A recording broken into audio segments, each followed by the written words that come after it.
আসসালামু আলাইকুম এভরিওয়ান, কি অবস্থা সবার? আশা করি সবাই ভালো আছেন। আজকে একটা ভিডিও নিয়ে আসছি ওমর ভাইকে নিয়ে। এক হুজুর ওমর ভাইকে নিয়ে কি বয়ান দিছে শুনুন। আর কিছু কিছু অবুঝ পোলাপান টিকটকে আইসা বলতেছে ওমর ভাই নাকি ভিউ কামানোর জন্য পাহাড়ের উপরে গিয়ে ভিডিওটি বানায় আপলোড দিছে। আসলে ভাই এটা কি সঠিক না বেঠিক আপনারা অবশ্যই কমেন্টে জানিয়ে দিবেন। এখন চলুন তাহলে হুজুরের ভিডিওটি দেখে আসি।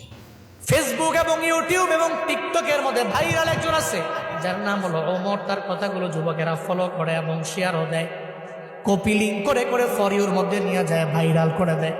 আমি গতকালকে তার একটা ভিডিও দেখলাম, তার মায়ের নামে সে কেমন এটা আমি জানি না, তবে এই ভিডিও দেখার পরে আমি দেখলাম যে মা পাগল ছেলেটা চোখের বানি ফালাইয়া মায়ের জন্য কান্দে। নেপালের পাহাড়ের সামনে দাঁড়াইয়া বলতেছে আমার মা দুনিয়ার মধ্যে আমার সবচেয়ে বড় আপন। আমার মায়ের বিরুদ্ধে কথা বললে আমি কোনো আইনও মানি না, কাউরে আমি চিনি না, কারণ মায়ের মতো আপন আমার দুনিয়ার মধ্যে কেউ হতে পারে না।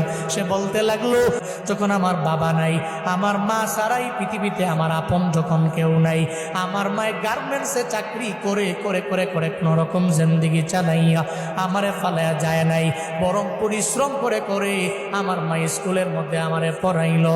আজকে আমি অনেক মশহুর হয়ে গেলাম, প্রসিদ্ধ হয়ে গেলাম, সবাই আমারে চিনে, তবে আমি মায়েরে ভুলতে পারি না।